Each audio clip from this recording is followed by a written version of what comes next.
Welcome back, students, to the chapter 5, that is therapeutic approaches. So, students, today we are going to cover two subtopics that fall under one of the most important psychotherapy, that is humanistic existential therapy, that is logotherapy and person or client centered therapy. So, let us start.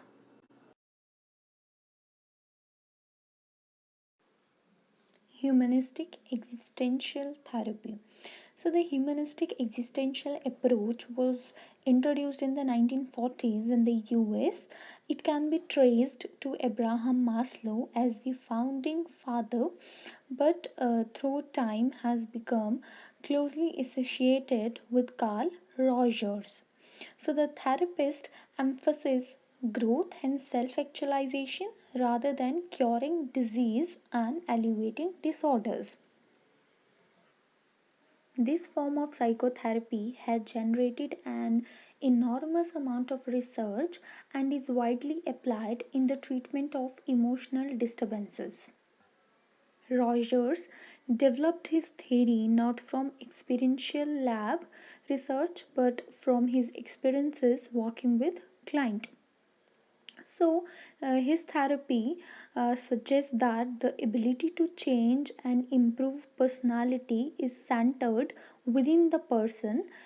In other words, it is the person and not the therapist who directs such change. So, the therapist's role is to assist or facilitate the change. To Rogers, the only way to assess personality is in terms of person's subjective experiences, the events in the person's life as he or she perceives them and accepts them as real. So Rogers maintained that his clients had the ability to examine the roots of their problems and to redirect the personality growth that had been hindered by some incongruence between their self concept and their experiences. So the technique he used in this therapy is known as person-centered therapy. So Rogers' approach to therapy in which the client, not the patient, is assumed to be responsible for changing his or her personality. So the clients are accepted as they are. So the therapist gives them unconditional positive regard and offers no judgment about their behavior or advice on how to behave. So everything centers on the client, including the responsibility for changing behaviors and re-evaluating relationship. So Rogers opposed assessment techniques such as free association, dream analysis, and case histories. He believed they made clients dependent on the therapist, who then they assume that the therapist would solve their problems, and all they needed to do was sit back and follow the expert's instructions.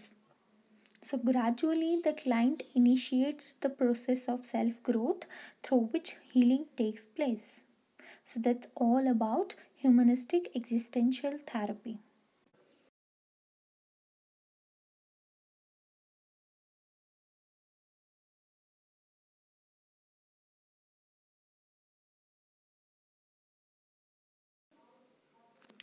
So, the next technique which the therapist use in existential therapy is logotherapy. So, the Viktor Frankl, a psychiatrist and neurologist, propounded the technique of logotherapy. So now what is logotherapy? Logotherapy is a meaning centered psychotherapy which focuses on the meaning of human existence as well as on man's search for meaning in his life. So the primary motivational force in man is the need to find meaning in life. So this need to find meaning or will to meaning is in contrast to will to pleasure, on which Freudian psychoanalysis is based, and the will to power, on which Adlerian psychology is based. So, meaning must and can be fulfilled by each individual alone. So, man is the only being having this inherent need to find meaning in life, and this need represent an awareness of spiritual significance of life. So Frankel contends that logotherapy is a secular approach which can be utilized regardless of the individual religious attitudes or spiritual orientation. So if the will to meaning is frustrated, the resulting condition is called existential frustration. So according to Frankel, the term existential may be used in three ways. So the first is existential itself, that is human mode of being, the meaning of existence, and the third is striving to find a meaning, concrete meaning in personal existence or the will to meaning. So existential frustration can lead to what Frankel calls neurotic anxiety. So, according to the Viktor Frankl, the neurotic anxiety arising not so much from the repressed traumas or life stresses, but rather than the individual's inability to see meaning in life, so that he lives in an unauthentic existential modality.